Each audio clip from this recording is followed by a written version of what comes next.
Hi there, I'm Vince and welcome to the Vinceunlimited channel. In this video I'm going to tell you all about my 1980s Pioneer hi-fi system. But before I got to that, I used to listen to music in other ways. At first it was in my parents' house, on a transistor radio, probably listened to the BBC Light programme, which was a forerunner to today's modern BBC Radio 2. I had my own transistor radio shortly after that, and also my first record deck. This is a family record deck. It was a portable one, a Cassette type unit. This would be a box you could plug in, had an opening lid, and you'd drop your singles or LPs, or even 78s if you remember what they were, and listen to them. It's a mono unit, fairly simple. My first piece of stereo equipment was my Waltham W155 stereo radio cassette player. Now, this incorporated a 3-band radio, also incorporated a top-loading standard cassette deck and twin speakers.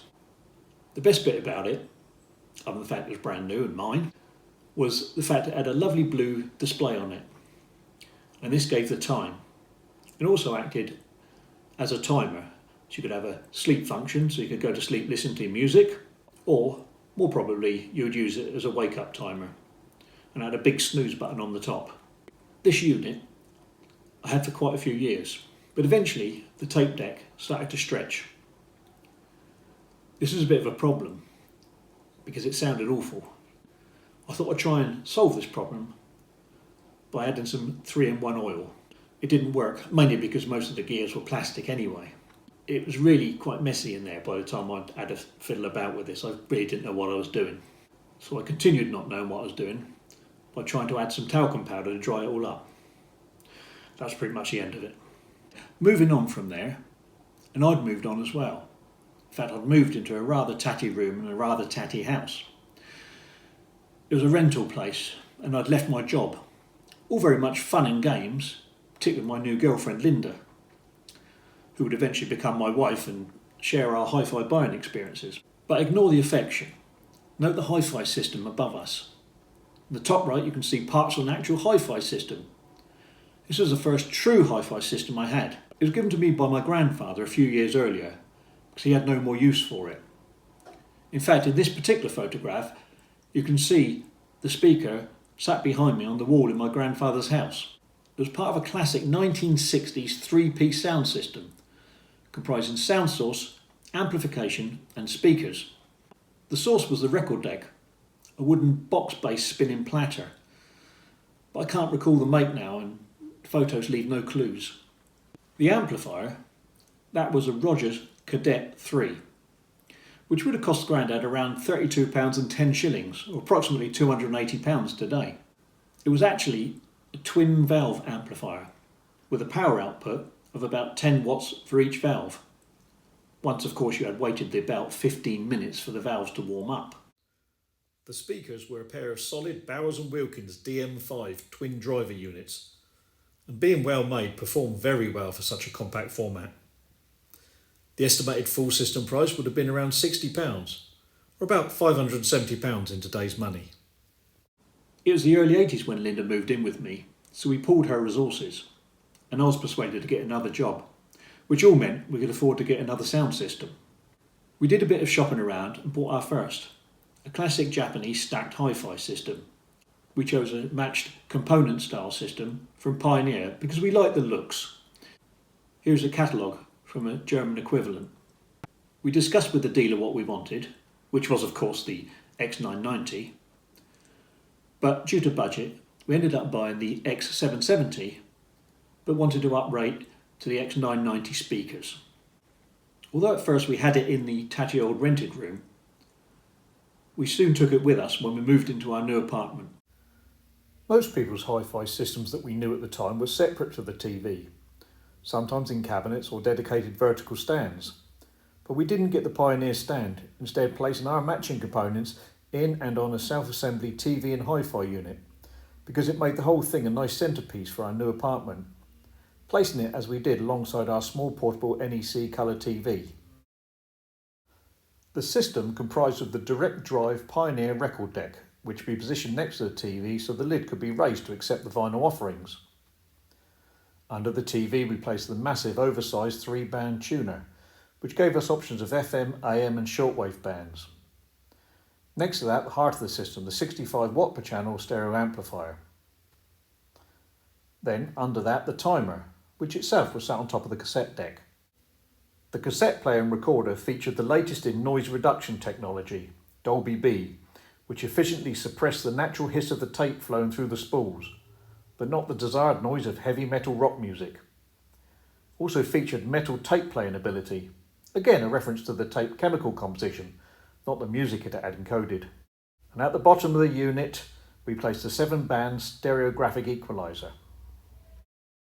Not forgetting the hefty floor-mounted speakers, one each side as is the norm in a stereo setup, with their impressive range delivering from a fantastically low 38 Hz all the way up to 20,000 Hz.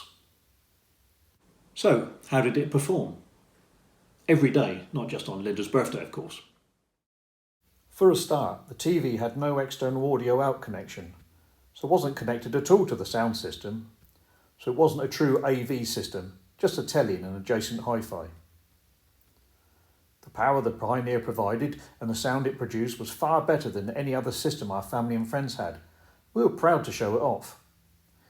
It rendered really good reproduction of low, mid-range and high-frequency music. In particular, the large 300mm or 12-inch bass drivers of the 3-cone speakers gave a very satisfactory listening experience, greatly assisted by the solid box cabinetry. The sound was only slightly suppressed by being sat directly on a carpeted floor. The rich quality sound with low 38 kHz bass potential gave it a frequency performance close to what a good subwoofer enhanced system would deliver today. Admittedly, the graphic equaliser was a bit gimmicky. We always set it to artificially boost the treble and bass sound, mainly because the curve of the slider settings was aesthetically pleasing, meaning we left the tone dials on the actual amplifier flat. The record deck was modern, fairly stable and played our content well, as did the tape deck. We rarely used the tuner, the radio, preferring to listen to our own albums and tapes. We had no external FM antenna attached, just the plastic internal one drooped around the back of the whole caboodle. An externally mounted dedicated area would have improved reception exponentially, but not the radio content. And the shortwave band could only really pick up static, although we could occasionally listen to police radio signals, which were very occasionally interesting, but usually a bit dull and one-sided. And I can never ever recall using the timer component, ever. We saw no reason to have it all start up suddenly without our expressed desire. As it was in our main living area, we did not need a send-us-to-sleep facility while listening. So, how much did all this cost us? Let's put up some data for this system. It's the easiest way to show it. I'll list out the components, manufacturer and item, the date we bought each piece, and show the price we paid at the time. Plus, for comparison, an inflation-adjusted contemporaneous price to give some idea of what we paid in a modern context. Note that I will compare to 2020 prices, as this was the last completed year before this video was produced. There will inevitably be a bit of detail here, so feel free to pause the video at any time if you want to check out the details. Let's start with the TV, an NEC, for which we paid about £100 in 1981, equivalent to around £390 today. I'll just note all the costs and values I'll present are educated guesses based on best memories and some internet hunting where possible. Thankfully, everything we bought was new, which assisted in my research. Next, I'll add the record deck, part of the Pioneer X990 system, priced in 1981 around £150.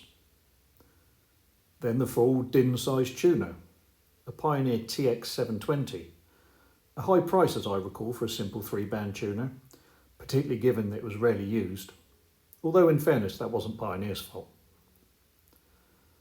The heart of any sound system, the amp, which pumped out a respectable 130 watts total power, one of the most expensive components.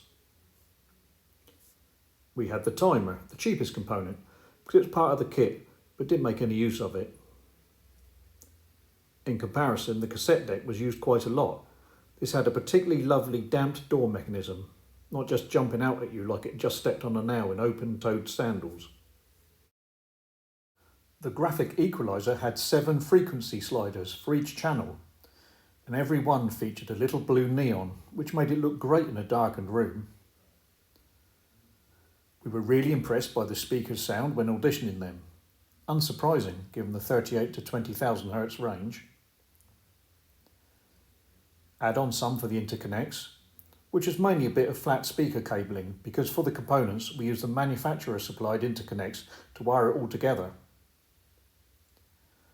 Add this all up and it comes to a total of just under £1,400, equivalent to spending around £5,380 today. In fact, this meant we actually spent more than a quarter of our annual net pay to get this system. We kept this setup for a couple of years, but it wasn't long before we were back in the hi-fi dealerships, like newfound addicts looking at all the shiny. The problem really was our TV setup. It really was very small compared to our big hi-fi system next to it. And we couldn't connect the two because there were no external audio out leads. We needed to upgrade, but that's another part to this story. If you want to hear more, why not subscribe and maybe put a like on the video. That'll encourage me to do the next episode. This has been a Vinceunlimited production, with an original script written by me, filmed on my iPhone X. It was edited on my iPad Air 4 using iMovie and Keynote. I did borrow a couple of images from the internet, which I've credited accordingly, but in essence, most of the photographs and filming were my own effort. I can therefore declare it's an all-original Film by Vince 2021. Thank you for watching to the end. Looking forward to doing more stories soon. See you again, and remember to drop a comment below telling me and others all about your own first sound setup.